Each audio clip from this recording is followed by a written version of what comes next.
जादुई लहंगे की खेती। मेरे प्यारे दोस्तों, आज जो मैं आपको कहानी सुनाने जा रही हूँ वो कहानी है जादुई लहंगे की खेती की। तो चलिए दोस्तों, कहानी देखते हैं।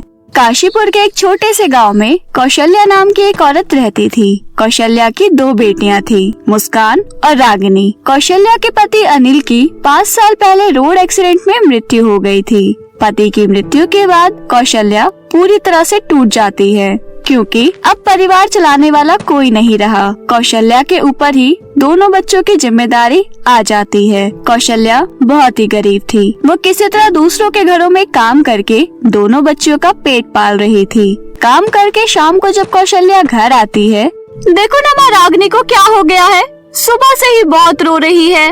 रागिनी बेटा, क्या हुआ तुम्हें? माँ, मेरे खानों में बहुत दर्द हो रहा है, बहुत दुख रहा है माँ। कौशल्या के पास इतने पैसे भी नहीं थे कि वो उसे डॉक्टर के पास ले जाती। रागिनी दर्द से बस रोई जा रही थी। अगले दिन किसी ने कौशल्या को बताया कि गेंदे के फूल के रस को कान में डालने से कान का दर्द खत्म हो जाता है। कौशल्या जंगल से गेंदे का फूल ढूंढ कर लाती है और उसे रागिनी के कानों में डाल देती है। उससे रागिनी को थोड़ा आराम मिलता है। मुस्कान, अब तुम रागिनी का ध्यान रखो, मैं काम पर जा रही हूँ, मुझे देर हो रही है। तभी रागिनी फिर से रोने लगती है। माँ, मुझे छोड़कर मत जाओ माँ, आज मेरे पास ही रहो ना माँ। रागिनी बेटा, मुझे जाने दो, मैं जल्दी आ जाऊंगी। आते हुए मैं तुम्हारे लिए मिठाई लेकर आऊंगी, तब तक तुम दीदी के साथ खेलो। कौशल्या किसी तरह रागिनी को मनाकर हवेली पर पहुंचती है। क्यों रे कौशल्या, ये कोई टाइम है तेरे आने का? आजकल तू रोज ही लेट आ रही है, लगता है तेरा काम करने का मन नहीं है। नहीं नहीं मालकिन, ऐसा मत कहिए, वो मेरी बेटी की तबीयत खराब थी, इसलिए देर हो गई, माफ कर दो मालकिन। अच्छे से जानती हूँ तुम जैसी औरतों को, काम मांगने के टाइम तो बड़ी बड़ी बातें करती हो और काम मिलते ही बहाने बनाना चालू कर देती हो। चलो अब जल्दी से पूरी हवेली की सफाई कर दो। कौशल्या अपने काम में लग जाती है। कौशल्या जीने पर झाड़ू लगा रही होती है, तभी उसका पैर फिसल जाता है और वो गिर जाती है। कौशल्या के पैरों में मोच आ जाती है। हाय राम, मेरा पैर।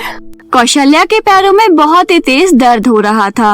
वो अपने पैर को पकड़कर वहीं बैठ जाती है। तभी उधर से मालकिन आ जाती है। लगता है तुझे मेरी बात समझ नहीं आ रही। तुझे मैंने झाड़ू लगाने को बोला तो तू यहाँ आराम कर रही है। चल निकल जा यहाँ से, तुझ जैसी काम वाली मुझे नहीं चाहिए, जल्दी निकल यहाँ से। मालकिन, ऐसा मत करो। मालकिन, मैं कहाँ जाऊंगी? मेरे 2 छोटे छोटे बच्चे हैं मालकिन, उन पर तरस खाओ, मुझे काम से मत निकालो मालकिन। मैंने तेरे इन सब चीजों का ठेका नहीं ले रखा है, अब जा यहाँ से, किसी और के पास जाकर रो। कौशल्या बहुत ही दुखी मन से रोते हुए घर आ जाती है। तभी रागिनी बोलती है, माँ, मेरी मिठाई कहाँ है माँ? आपको पता है, मुझे सुबह से बहुत भूख लगी थी। दीदी से मैंने खाना मांगा तो दीदी ने मुझे खाना नहीं दिया। मुझे बहुत भूख लगी है माँ। माँ, घर में बिल्कुल भी राशन नहीं था। रागिनी सुबह से ही खाने की जिद कर रही थी। अब आप जल्दी से राशन ला दो, मैं कुछ खाने को बना दूंगी। ये सुनकर कौशल्या अपनी दोनों बेटियों को पकड़कर जोर से रोने लगती है। मुझे माफ कर दो बच्चों, मैं तुम दोनों के लिए कुछ नहीं कर पा रही हूँ। मालकिन ने मुझे काम से भी निकाल दिया, अब मैं तुम दोनों के लिए खाना कहाँ से लाऊंगी? तभी मुस्कान की नजर अपनी माँ के पैरों की तरफ जाती है। माँ, ये आपके पैरों में चोट कैसे लगी है? कितना खून निकल रहा है। रुको, मैं जंगल से पत्ते तोड़ कर लाती हूँ दवाई के लिए, और उधर जंगल से ही कुछ फल भी तोड़ कर ले आऊंगी। आज वही खाकर सो जाएंगे। मुस्कान जंगल में दवाई और फल की तलाश में काफी दूर तक चली जाती है, लेकिन मुस्कान को जंगल में एक भी फल नहीं मिलता। तभी मुस्कान की नजर एक घायल हिरन पर जाती है। ओहो प्यारे हिरन, तुम्हारे पैरों में तो बहुत सारे कांटे चुभ गए हैं। रुको, मैं तुम्हारे कांटों को निकालने में तुम्हारी मदद करती हूँ।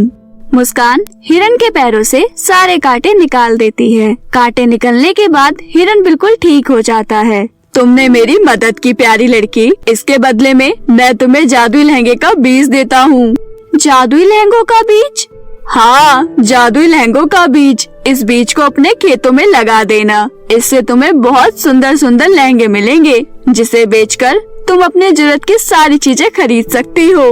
मुस्कान हिरन का धन्यवाद कर जादुई बीज को लेकर खुशी खुशी अपने घर आ जाती है। घर आकर मुस्कान अपनी माँ को सारी बातें बताती है और फिर दोनों माँ बेटी मिलकर उस बीज को अपने खेतों में डाल देती हैं। सुबह होते ही पूरा खेत रंग बिरंगे लहंगों से भर जाता है। मुस्कान और कौशल्या सभी लहंगों को तोड़कर बाजार में ले जाकर बेचने लगती हैं। लहंगे इतने सुंदर होते हैं कि देखते ही देखते उनके सारे लहंगे बिक जाते हैं।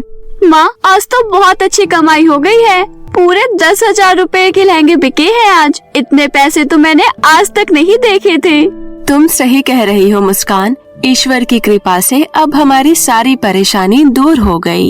उन पैसों से उन लोगों ने घर का सारा सामान, राशन, कपड़े, जूते सब कुछ खरीदा। अब उन्हें किसी भी चीज की कोई परेशानी नहीं थी। उनके लहंगे की बिक्री भी बहुत ही जोरों शोरों से हो रही थी। इन लोगों की इतनी जल्दी तरक्की देखकर पड़ोस में रहने वाली सीमा उनसे जलने लगती है।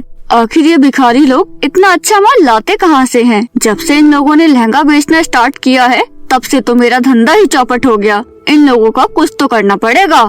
इतना सोचकर सीमा उन लोगों पर नजर रखने लगती है। सुबह सुबह जब कौशल्या और मुस्कान खेतों से लहंगा तोड़ रही होती हैं, तब सीमा उन्हें देख लेती है।